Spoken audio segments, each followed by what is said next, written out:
Ooh, rock with me now. Rock with me. It goes, on the gospel according to Mark with a C. He is I, and I am he. I'm gonna take some time to tell you what's on my mind. I know you're so excited 'cause we're reunited. Hey, hey. I know, I try. Ugh, if these people don't stop blowing up my phone, like that, when you hear that, it's text messages. I don't know what more do they want from me. Never gets old. You know, in the words of DMX, what they really want from me. Somebody let me know. Brother's lame. Anyway, check it out. There's this article that I happened to see this morning, and I want to share it with you guys because to me it shows that there's a tide that's beginning to turn in the sensibilities of our popular culture. Now, here's the story. Let me read the headline so you know where I'm going with this. And this is on cbsnews.com. I will leave the link in the comment section as I often do. California Assemblywoman Cristina Garcia accused of groping male staff. Oh, I'm sorry, male staffer. Silly me. California Assemblywoman Cristina Garcia accused of groping male staffer. Okay. Sacramento, California. The California legislature's widening sexual misconduct scandal now includes allegations against a Democratic lawmaker known for her fierce advocacy on women's issues, including an anti-sexual harassment movement that began sweeping the Capitol last fall. Assemblywoman Cristina Garcia said Thursday she'll fully cooperate with an investigation into an allegation that she groped a 25-year-old man who worked for another lawmaker in 2014. Daniel Fierro alleges that she stroked his back, squeezed his buttocks, and attempted to touch his crotch in the dugout after a legislative softball game. Cristina Garcia says she doesn't recall the incident. She doesn't recall. I think you recall if you grabbed that man by the crotch.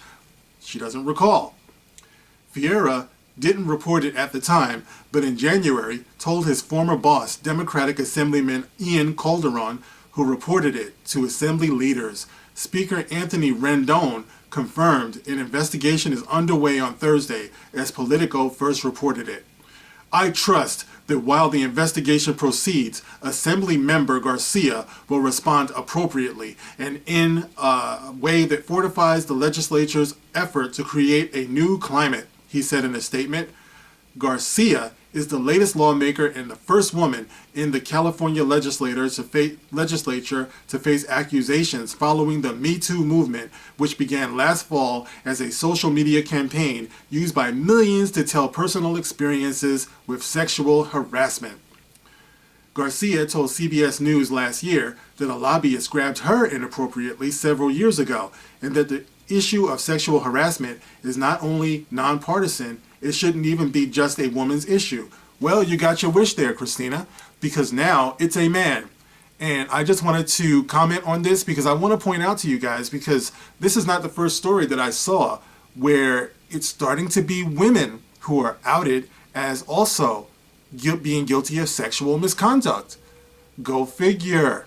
I kind of think, as I've been saying from the very beginning, that anytime you put men and women in the same space at the same time, some freaky shit is going to jump off at some point. And we all need to be just a little bit more accountable for the choices that we make and the actions that we take. It's just life. There's no need to make a hashtag movement around this shit. This is nothing new. On my job, I've seen several cases of women who harass men sexually.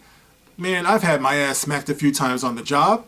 I've been grabbed. I've had inappropriate things said to me. I've had boobs put in my face. And let me tell you, I have been appalled. I was just, it was wrong. But this is something that we all have to put up with. We all have to know how to deal with it. It's called real life, okay? And of course it goes the other way too. I've seen men say some out of line shit to women. It's just how it is, you know? And it's to be expected. We're all adults. We should all know the proper channels to take if we feel like it's too much for us. So as we go along, we judge these cases individually. Like I said before, movement, not so much. I don't see a movement behind these things. You know, so now that we have women beginning to get called out on their behavior, maybe some good sense will begin to prevail. And to my viewers, I challenge you, start noticing how these stories are starting to come out. Because, like I said, I think this has been the third one. There was, I think, a mayor. I can't remember where she was. If I remember the story, I will leave it also, a link in the comment section. But there was a mayor who had to plead, who had to admit that she was having an affair with, and she was married, and she was having an affair with her bodyguard. And she's being accused of paying this man thousands of dollars in overtime pay just so they can be getting it on the job. You know, and then I think Megyn Kelly has something going on, not her personally, but two of the producers of her show were accused of sexual misconduct and harassment behind the scenes. Once again, I will find that story and leave it in the comment section. So as you can see, guys, as a society, we're beginning to out ourselves on how we act in the workplace. And once again, this should come as a surprise to nobody. We all have to adjust the way that we act and the way that we react to things like this. And we have to be adults about it, man. This is the shit that happens. Like I said before, it's nothing new. So I just wanted to put that story out there as a point of reference. So the more you see stories like this, and I predict that we will see more, you'll just be able to track it a little bit better. You can see how the tide is beginning to turn in the way that we perceive sexual misconduct in the workplace. Who knows where we're all going? One day, we just might have to have separation of the sexes like they do in Islamic countries. This is the gospel, according to Mark with a C.